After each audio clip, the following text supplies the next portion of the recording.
মানবতা বিরোধী অপরাধের মামলায় মঙ্গলবার মৃত্যুদণ্ডাদেশ পাওয়া এটিএম আজহারুল ইসলামকে খালাস দেন দেশের সর্বোচ্চ আদালত। এই জামাত নেতার আনুষ্ঠানিক মুক্তি মেলে পরদিনই বুধবার ঢাকা কেন্দ্রীয় কারাগারের আওতায় বাংলাদেশ মেডিকেল বিশ্ববিদ্যালয়ের প্রিজন সেল থেকে বের হন এটিএম আজহার। জামায়াতের সাবেক এই শীর্ষ নেতাকে বরণে শাহবাগে তৈরি করা হয় অস্থায়ী মঞ্চ। দলটির আমির ডাক্তার শফিকুর রহমান সহ সংবর্ধনা স্থলে উপস্থিত ছিলেন কেন্দ্রীয় নেতারা। জানানো হয় উষ্ণ অভ্যর্থনা। দীর্ঘ এক যুগেরও বেশি সময় কারাবাসের পর মুক্ত হয়ে সংক্ষিপ্ত বক্তব্যে এটিএম আজহার জানান, আদালতে ন্যায় বিচার প্রতিষ্ঠা হয়েছে।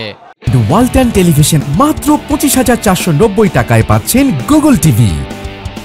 আমাদের মহামান্য আদালতকে ধন্যবাদ জানাইতে চাই।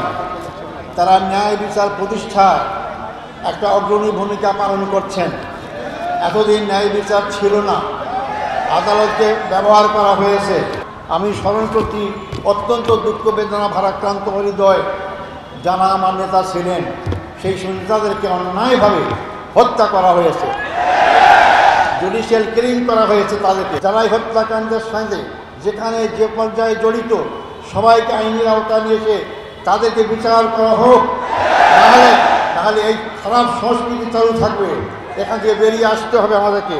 এ সময় জাতির প্রয়োজনে সব ষড়যন্ত্র মোকাবিলা করে এগিয়ে যাওয়ার ঘোষণা দেন জামায়াতের আমির ডাক্তার শফিকুর রহমান।